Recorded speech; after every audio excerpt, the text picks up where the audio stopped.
everyone, how are you? This is Helene from my little corner of the quarantine in Maine, and I wanted to bring you a little family-friendly art lesson. It's a drawing lesson because I'm kind of in a drawing and I think it's a thing that we could do right now. So before we start, I wanted you to know, guess what? I have some popcorn for you. I can't even make a joke about it now because it's just expected that the videographer, also known as Stan, my husband, would eat it. You can hear it. Yum, Anyways, yum. here's some popcorn. And we're going to do a little art lesson. I hope you guys are doing okay. It was a rough week, I won't lie, but I'm still here and you're here with me and we're going to get through this together. I have a couple things I wanted to say to you parents. You have to stop. Stan, you are eating popcorn very loudly, just telling you right now. Just as an aside from that, you guys, and I mean parents, you need to give yourselves a break. It is hard working, having your kids at home, balancing everything, taking care of your family, being worried and stuff, but give yourself a break. No one's expecting you to be perfect. Okay. Did you hear that again, folks? Okay, so what our art classes for today is a little drawing lesson. And I invited world famous Oprah Winfrey to join us today in doing this lesson. So, my beloved popcorn eater, would you take a good look at this? What we're going to do today is we are going to ask you to find a magazine around the house that has a pretty big face on it. And what I would like you to do, it doesn't have to be a person. It really could be anything, but what I'm looking for is a face just so that you can work a little bit with some symmetry. And actually, human faces are not totally symmetrical, but if you're as airbrushed as Oprah, you could be. But anyways, so I would like you to find an animal, a face of some kind, and I would like you to cut it out of the magazine, keep the space around it, and then I'd like you to cut it in half. And then what you're going to do is you're going to take a glue stick, glue half of it down, and the side that you leave is the side you want to draw. So I'm going to start drawing this cat here in a second, but before I do, what I want you to do, I know it's a really strange looking cat, I know, but whatever, it's from a cat magazine. Stan's giving me faces, everybody, but we're up for something strange and unique. But anyways. Is that the same cat? Full size? It is. It was just a bizarre picture I found in a magazine. Anyhow, so when we are drawing and when we start, I want you to think about some things that I'm going to bring back from when we did the skinny chicken a couple weeks ago. I want you to think about hard and soft lines. I want you to think about broken and connected lines. And I want you to think about directional lines. And you're going to use your pencil as a directional tool. So I'm going to put that into action now. And we're going to put Oprah aside. And now we're going to start the cat. So have a look at talking about those different lines. Now when you go to draw yours, put the other one that you're drawing nearby, okay? And what I want you to do is work from the inside out. So I wouldn't want you to be drawing the outside edge of the cat here and then have to figure out lining up the face. Start right with the interior, and these are the contour lines. So you're working with line, and work from the inside and go out. Now here's the thing, the other thing I want to mention is when you're going to draw something, before you even start, I want you to think about the essence of it. So this cat has a very different look than Oprah, okay? And, right, I don't think Oprah's, I don't know, is Oprah a cat person? I don't know.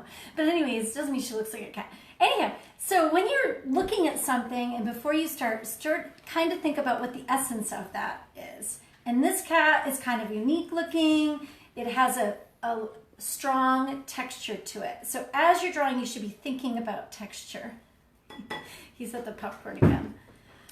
This is going to be a hell of a long quarantine in my marriage. I don't know about you guys. Okay. Because we work together, we live together. What's happening? All right, whatever. Okay. So, inside out, and thinking about the essence of what you're drawing. Is it has a lot of texture to it? Is it smooth? Is it rough? Is it bumpy? All those things you want to think about and start to work from the inside out. So I already started to put the nose in, and I'm referring to this just as much as I'm looking here. And I'm working a lot with different kinds of lines. When I mean broken, that means when I put down the little hair for his little mouth, these lines do not connect. I can hold it closer if that helps me. I'm going to look at the whiskers. When we draw quick, the line feels that.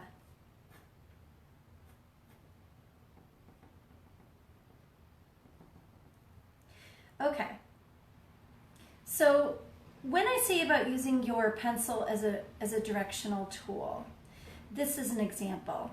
So when you take the kitty and you think about from one end, where does her eye corner meet her sort of her brow?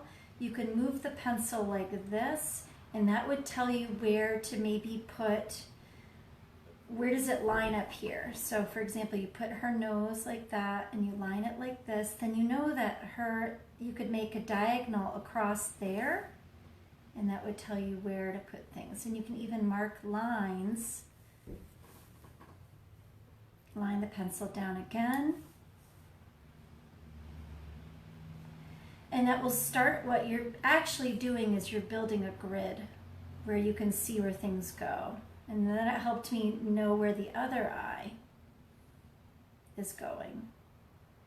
The other thing that you have to do is keep looking at what you're drawing. If you get too focused on this and you're not referring to this a lot, then you're making things up, which is fine, but this is an observational drawing exercise. So you should be referring back to it, and then you can slowly build up the character. Now, as you're doing that too, again, you want to think about what kind of line.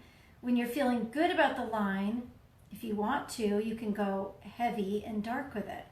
When you're not sure, I would say, keep it light until you feel like you can commit to it, that you feel things are in the right place. Okay, so this is kind of a fun thing to do. Here's the beginning of the cat. You can use the pencil to line things up. Where would the other ear go? How do you know where the nose is compared to the end of the cheek? And you can have a lot of fun if you do an animal because of their fuzz. They just, kids especially really like drawing animals. I do too, because kids are great and I'm like a big kid. So you could draw an animal, you could find a figure in a magazine.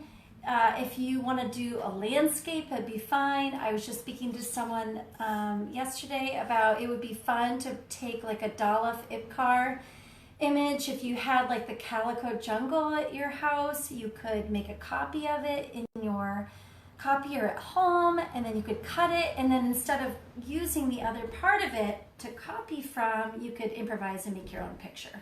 So there's a lot of things you could do with that. Yes, Stan? Now, in your first lesson with the skinny chicken, you were talking about getting the overall shape. Yes. How does that relate towards what we're doing here in terms of directly to the eye and other aspects? Yeah, that's a good question. Yeah, so when we were focused on drawing the skinny chicken, that was, yes, more focused on geometric shapes and thinking about how all the shapes come together to build a form. And that is a different approach to doing this because this is more line-based. Although when I'm drawing things like the eye or even the shape, like the pupil and the shape of the eye, and especially Oprah's glasses, I am still thinking about geometric shapes. And that's what makes drawing hard, is you're thinking about all these different things at the same time. However, it's just like driving a car. You learn all these different things, and then they start to come together without you really realizing it, that, oh, I was thinking about geometric shapes, so they all come together. This is just one other approach, but this is more of a linear-based thing. Now, you could get into this more and think about value, like you might really go dark with her hair. I started pushing like the value, how dark in her nostril where that went, or where her teeth was. I was going to give her some rotten teeth because she's so perfect looking, but I decided to hold back and let you do that. Okay, so I have one more thing I wanted to share with you is I have created a rainbow heart, and I have put one up at my studio in the window. My studio is a busy spot. Maybe you'd like to paint a rainbow heart. Does everyone know the order of rainbows? Well, you can abandon that and make your own. Maybe you want to stick it up at the window at your house and show people that you're thinking about them and that you care and that we're in this together. Okay, guys, I hope to see you next week with another little mini art lesson. If you have some feedback for me or you want to give me some ideas about something you'd like to learn, let me know. I'll try to make it happen. Okay, take care, friends.